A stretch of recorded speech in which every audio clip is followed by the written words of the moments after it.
What is the greatest fuck it, I'll do it myself moment in history? The man who invented the automatic switchboard, switchboards used to require a person to physically move a cable to connect the call, did so because his funeral home wasn't getting any customers. The lady operating the switchboard was the wife of his rival and was redirecting the calls to her husband. Instead of complaining to the phone company, which would have probably gotten her fired if they found sufficient evidence, he took matters into his own hands and made her entire job obsolete. You know what? Fuck you. Automates your job. Famous writer Roald Dahl, Charlie and the Chocolate Factory, the BFG, James and the Giant Peach, etc., developed and patented a surgical device to treat children with traumatic brain injuries. Dahl had no medical training, he just did it. Dahl's 4-year-old son was injured in a car accident and developed dangerous pressure on his brain due to swelling. Surgeons installed a shunt in Dahl's son's skull to drain fluid and relieve pressure, but it kept clogging. There was no better solution on the market, so Dahl worked with a toy maker to design a new shunt that drained fluid without clogging. Dahl was able to patent the design, and it was subsequently used to treat thousands of children. He was also a huge supporter of measles vaccines after his daughter died from measles. Dr. Barry Marshall for infecting himself with H. pylori to prove they were the cause of ulcers. He earned a Nobel Prize for his efforts. Seriously, go watch old TV shows and movies. There's always some guy chugging Pepto or mainlining ulcer medicine because they're 5 minutes past the deadline. Dr. Marshall killed the billion-dollar ulcer medicine industry, and my gratitude. For years, people told me I had to relax and calm down because that is what was causing my stomach pains. When my doctor tested me for H. pylori, I was off the charts, his words. A dose of antibiotics and a week to heal, and my problem was gone. The doctor who had to do his own appendectomy in a mirror because he was the only one who could do it in Antarctica. The first guy to remove bladder stones via the urethra decided he didn't want to die. That was highly likely with the operation going through the perineum, designed his own tool and practiced smashing up nuts in his pockets with it. Then he jammed it up his own cock and solved his own problem. I forget his name.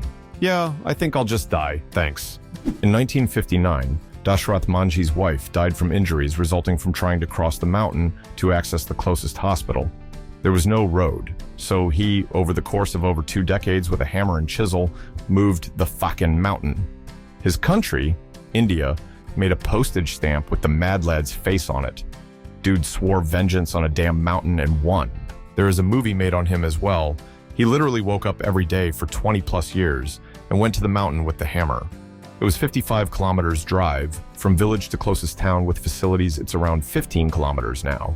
Dr. Tracy Dixon Salazar, who went and got her PhD in neurobiology because her daughter was having seizures, and nobody could tell her why this was happening, and nobody could treat her daughter.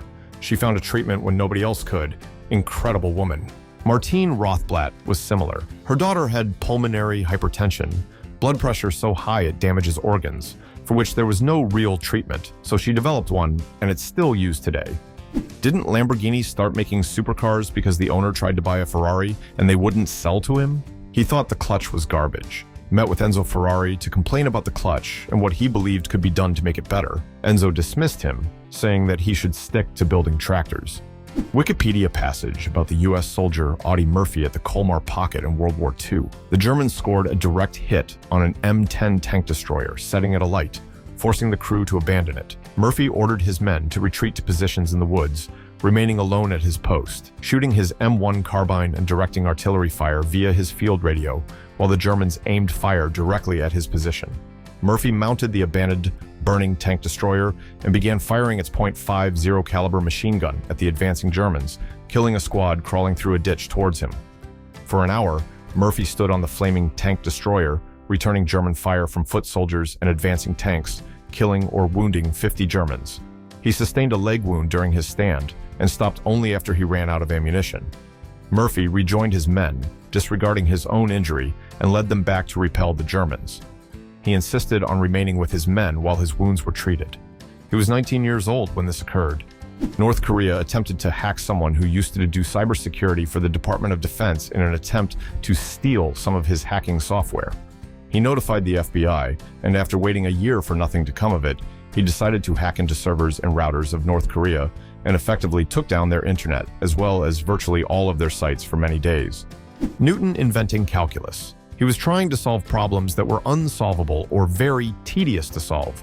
Instead of trying to solve them with the help of his peers, he simply invented a new branch of mathematics to solve them. And then he basically discarded his invention after he achieved his goal because he moved on to other problems. Later, there were rumblings about a new way to solve problems, and he's like, "Oh, yeah, I did that years ago. It's in some of my journals over there." John Stapp, Air Force doctor, who was convinced that more pilots could survive if their seats didn't disintegrate on crash landings. He proved it by strapping himself into a Mythbuster-style rocket sled and not dying. His work led to safer planes and cars. By riding the decelerator sled, Stapp demonstrated that a human can withstand at least 46.2 G in the forward position with adequate harnessing. This is the highest known acceleration voluntarily encountered by a human, set on December 10, 1954. Stapp reached a speed of 632 miles per hour, 1,017 kilometers per h, which broke the land speed record and made him the fastest man on Earth. The woman who delivered her own baby by C-section. I guess she has several kids and knew the baby was in distress, but her husband was at the bar, so she took a shot of alcohol and delivered the baby. They all lived, even the husband. English doctor Edward Jenner noticed that milkmaids who had caught cowpox, a close genetic relative of smallpox with significantly reduced virulence, did not seem to catch smallpox when outbreaks would occur. As a result, he hypothesized to other physicians that infection with cowpox could be used to prevent smallpox, but they didn't buy it and essentially laughed him out of the room. Jenner proceeded to infect his gardener's 8-year-old son with cowpox, and after the boy recovered, exposed him to smallpox repeatedly, effectively demonstrating his initial hypothesis to the initially skeptical medical community. Jenner's On the Origin of the Vaccine Inoculation, wherein he published his results, set the foundation for the first smallpox vaccine and, eventually, the eradication of the disease altogether. The Viking who single-handedly delayed the advancing Saxon army on Stamford Bridge in 1066, Linus Torvalds and the birth of Git. Don't change license terms for software Linus relies on. He will write you out of business. Neil Armstrong going to manual control on the Apollo 11 lunar lander when he saw the computer was steering them towards a rocky landing site. General Vladimir Pikolov didn't want his men exposed to radiation during the Chernobyl disaster, so he personally drove around the perimeter of the power plant to get exact radiation levels, and exposing himself to 137 rems. A lot of people think that this was just a part of the show, but this man really made a necessary sacrifice and should be acknowledged as a hero.